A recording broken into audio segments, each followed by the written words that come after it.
Snow fell like a judgment, burying the world in a clean, white lie. The wagon creaked away without looking back, leaving Annie Mae Carter standing in the silence. She clutched a pathetic bundle to her chest. Her mother's hand was a claw on her sleeve.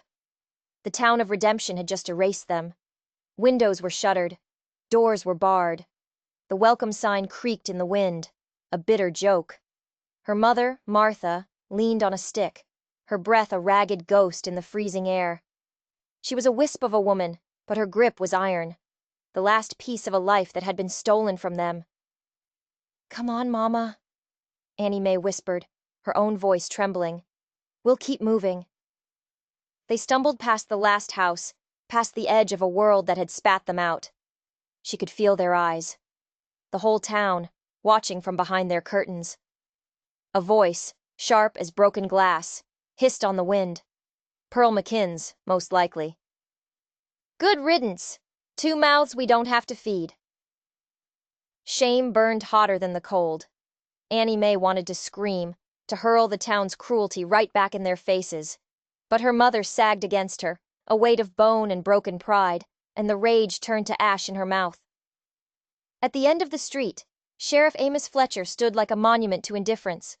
His coat was pulled tight, his face unreadable. He didn't say a cruel word. He didn't have to. His silence was a verdict. His eyes met Annie's, and for a second, she saw a flicker of something. Not pity, regret, but it was gone as fast as it came. "Best keep moving," he said, his voice low, "before dark." Then he turned and walked away. Case closed. Annie Mae squared her shoulders and faced the endless empty prairie. The snow swallowed the sound of their footsteps, swallowing their past, swallowing any hope they had left. What happens when the world leaves you to die? Do you lie down and let the snow take you? Or do you find something in the wilderness even colder and more dangerous than the storm? If you've ever felt like an outcast, stick around. This story is for you. And tell me in the comments where you're watching from tonight. Let's see how far this tale of survival travels. The cold was a thief. It stole the feeling from Annie Mae's fingers, her toes, the tip of her nose.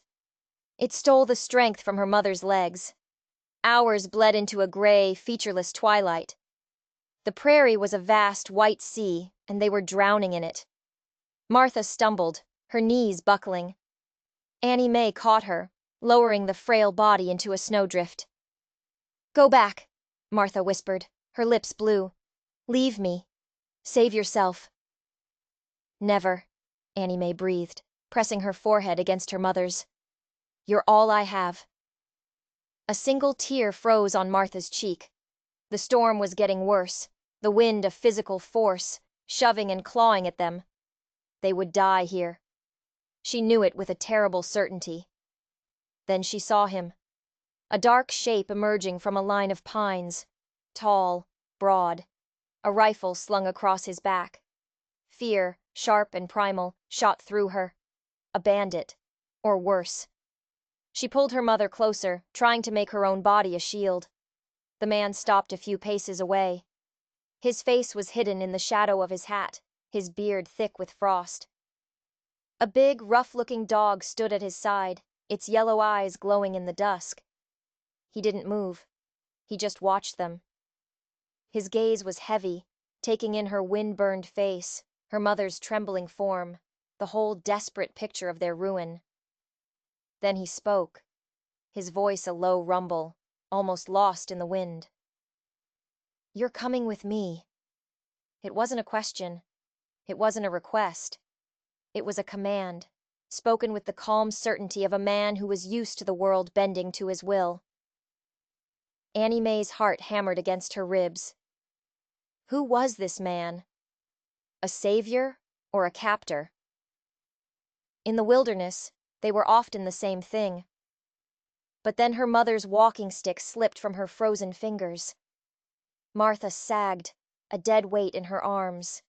Desperation made the choice for her. The stranger turned and strode toward the trees without looking back. Annie Mae scrambled to retrieve the stick, heaved her mother to her feet, and stumbled after him into the woods. The snow closed in behind them, wiping their tracks clean, erasing them from the world all over again. The cabin was small, rough, and looked like it had grown out of the forest itself. Smoke curled from its stone chimney, a fragile promise of warmth. The man, this stranger, pushed the door open and stood aside. A wave of heat washed over Annie Mae, and it was the most beautiful thing she had ever felt. She guided her mother inside, into a world that smelled of wood smoke and tanned hides. The man, who called himself Jedediah Boone, moved with a surprising gentleness. He settled Martha into a chair by the fire, then ladled a thin hot broth into 2 wooden bowls. Annie Mae hesitated, pride warring with a hunger so sharp it was a physical pain. But her mother was already sipping, a little color returning to her papery cheeks. Annie Mae ate, each swallow a surrender and a prayer of thanks. The storm sealed them in. For days, the world was nothing but 4 log walls and the sound of the wind. Jedediah rarely spoke. His silence was a language of its own. He chopped wood, mended the drafts in the walls, and left fresh-baked bread on the table each morning before disappearing to check his trap lines. Annie Mae, desperate to earn their keep, scrubbed the floors and mended his torn shirts. A quiet rhythm settled between them, a dance of shared tasks and unspoken words. But in the long nights, as her mother's breathing rattled in the darkness, a new fear began to grow. What did this man want? No one gave shelter for free. There was always a price, and she had nothing left to pay with. One evening, a trapper appeared out of the storm, seeking shelter for the night. Over a shared meal, he brought gossip from Redemption. "They say Annie Mae Carter found herself a new protector real quick," the trapper said with a greasy chuckle. "Funny how a pretty face can always find a warm bed, even in a blizzard." Shame burned Annie Mae's cheeks. She couldn't look at Jedediah, terrified she would see the same ugly suspicion in his eyes. But Jedediah just shook his head, a slow, deliberate motion. He stood up, grabbed his axe, and went outside to split more wood, his actions a louder rebuke to the trapper's words than any shout could have been. His silence was a shield. For the first time, she wondered if he was protecting her not just from the storm, but from the world itself. Later that night, long after the trapper was snoring by the fire, Annie Mae saw something that made her blood run cold. Jedediah was cleaning his rifle, and tucked into the leather scabbard was a folded, yellowed piece of paper. A wanted poster. The drawing was crude, but the name was clear. Jedediah Boone. Wanted for murder. A $500 reward. Her breath caught in her throat. The man who had saved them was a killer. A fugitive. She wasn't his guest. She was the guest of a monster. And they were trapped with him, miles from civilization, with a storm raging outside and a murderer sitting by their fire. The face on the wanted poster was younger, harder. But the eyes were the same. The eyes of a man who carried a heavy silence. Annie Mae's mind reeled. The kindness, the shelter, the quiet protection. Was it all a lie? A predator's patience? She thought about her mother, frail and sleeping just a few feet away. They had escaped the cold judgment of the town, only to land in a far more dangerous trap. She had to get them out of there. But how? The storm was their prison, and Jedediah was their jailer. The next morning, the air in the cabin was thick with a new kind of tension. Annie Mae moved with a careful, deliberate slowness, her eyes darting to Jedediah, trying to see the killer beneath the quiet man who was patiently carving a piece of wood by the fire. He seemed not to notice her fear. He offered her bread, his movements as calm as ever. But his eyes, when they briefly met hers, seemed to hold a new depth, a new shadow. Did he know she'd seen the poster? That night, the storm reached its peak, the wind shrieking like a banshee. And in the middle of it, Martha collapsed. Her body was on fire, her breathing a shallow, ragged gasp. "We need a doctor," Annie Mae cried, panic tearing through her. "We have to go back to town." Jedediah knelt by the cot, his large hand on Martha's forehead. His face was grim. "The roads are gone. No one can get through this." He looked at Annie Mae, his eyes holding a steady, unnerving calm. "We'll do what we can. Here." The killer became a nurse. He moved with a focused intensity, crushing herbs, boiling water, his hands surprisingly gentle as he bathed Martha's face. Annie Mae was paralyzed by fear, for her mother, for herself. But Jedediah's presence was an anchor in the chaos.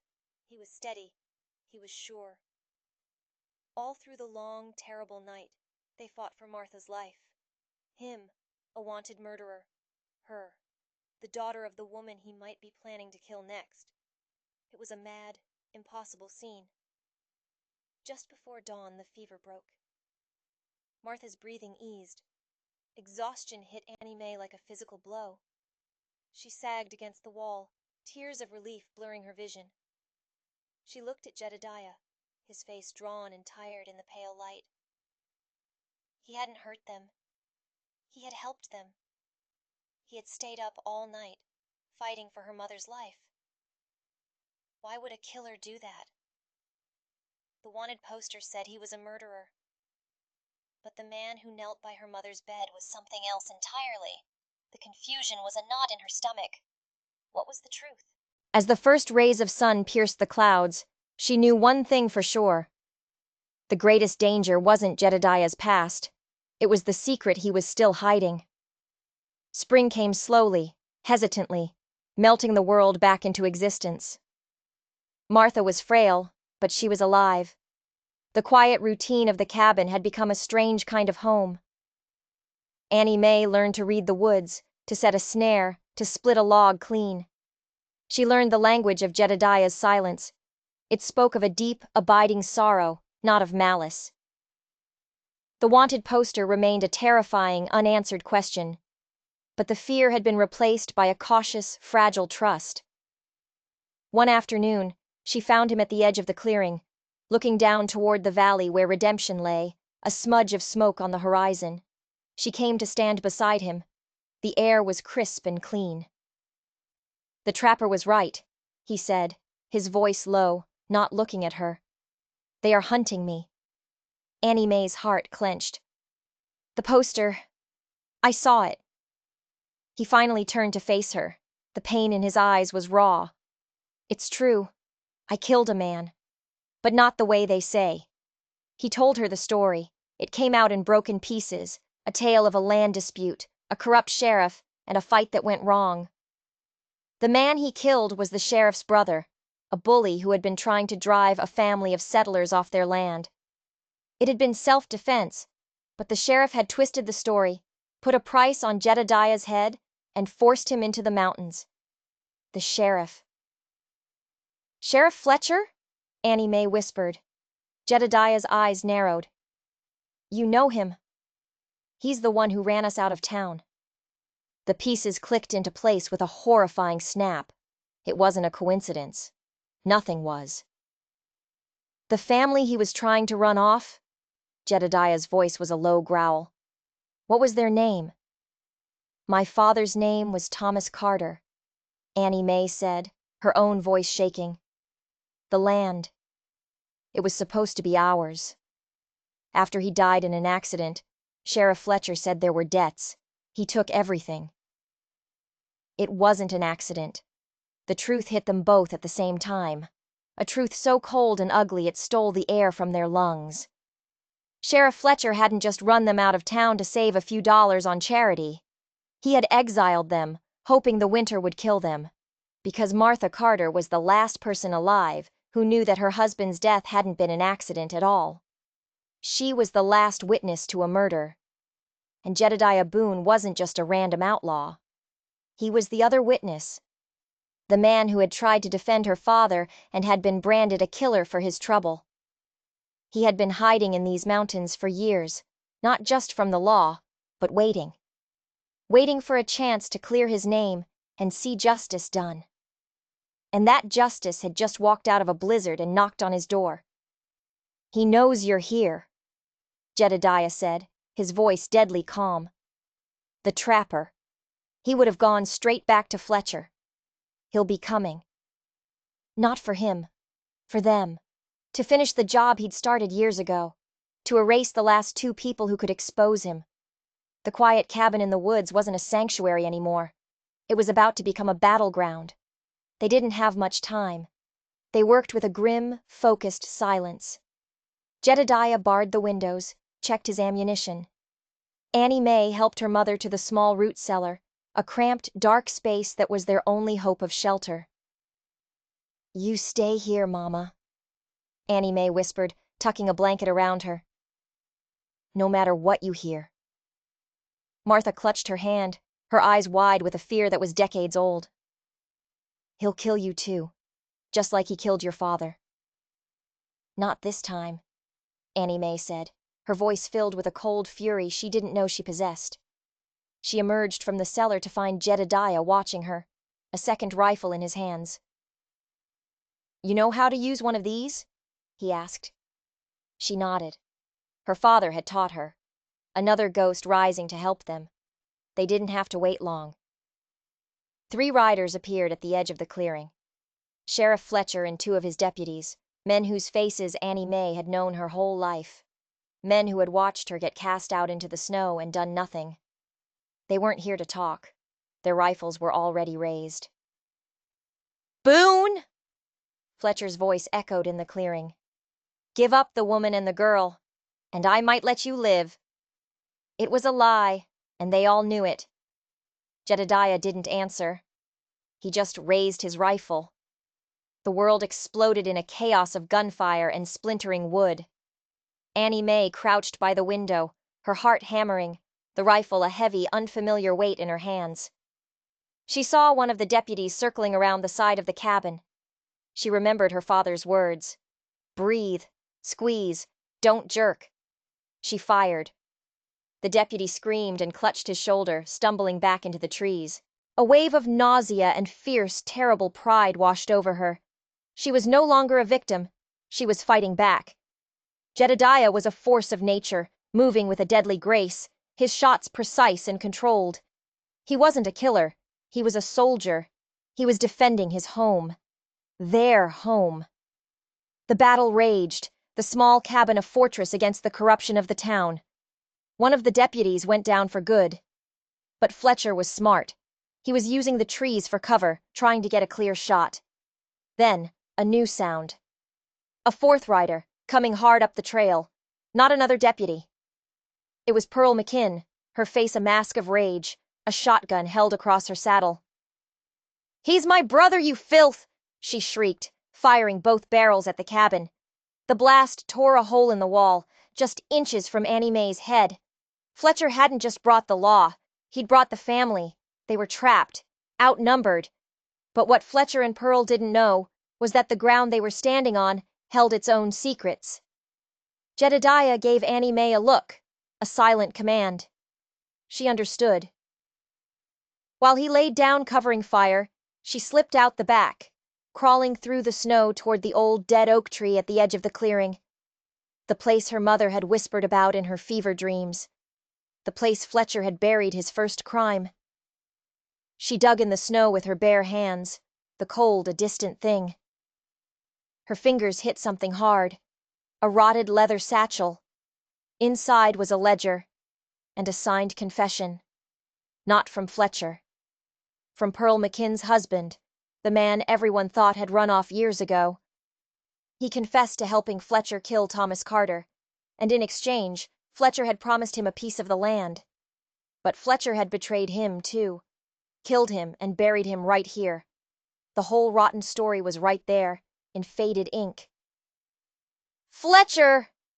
Annie Mae's voice rang out, clear and strong. She stood by the oak tree, holding the ledger high. "It's over! I know what you did!" For a single, silent moment, the battle stopped. Fletcher stared at her, his face turning pale. He saw the book in her hands and knew he was finished. But Pearl McKinn saw something else. She saw the final, desperate chance to bury the truth forever. She raised her shotgun, not at Annie Mae, but at Jedediah. "No!" Annie Mae screamed. A single shot cracked the silence. It wasn't from Jedediah's rifle. Sheriff Fletcher lowered his pistol, a thin curl of smoke rising from the barrel. Pearl McKinn lay still in the snow. His face was a ruin of agony and defeat. He had killed his own sister-in-law to save himself. It was over. The aftermath was quiet. The surviving deputy, a young man who had clearly been in over his head, surrendered without a fight. He had seen enough. When they went back to town, with Fletcher in chains and the ledger as evidence, the people who had once scorned Annie Mae now stared in silent, shamed disbelief. They tried to offer her a home, charity, a place back in the community. She refused. Her home wasn't in Redemption anymore. She and Jedediah went back to the cabin in the mountains. Martha lived through the spring, long enough to see her daughter find a peace she had never known. She was buried on the hillside, overlooking the valley. The bounty on Jedediah's head was cleared. The ledger had told the whole story, vindicating him and exposing the rot at the heart of the town. He and Annie Mae never spoke of love. They didn't have to. They had forged something stronger in the fire and the snow. A bond of shared survival, of justice won. They built a life in the silence of the mountains, a quiet testament to the fact that sometimes the ones the world throws away are the only ones strong enough to build something new. And they learned that dignity isn't something a town gives you. It's something you claim for yourself, even if you have to walk through a blizzard to find it. If you believe that even in the coldest winter, hope can survive, hit that like button and subscribe for more stories from the wild frontier. Let me know in the comments, what's the bravest thing you've ever done to stand up for what's right? Until next time, stay strong, and don't let anyone erase your story.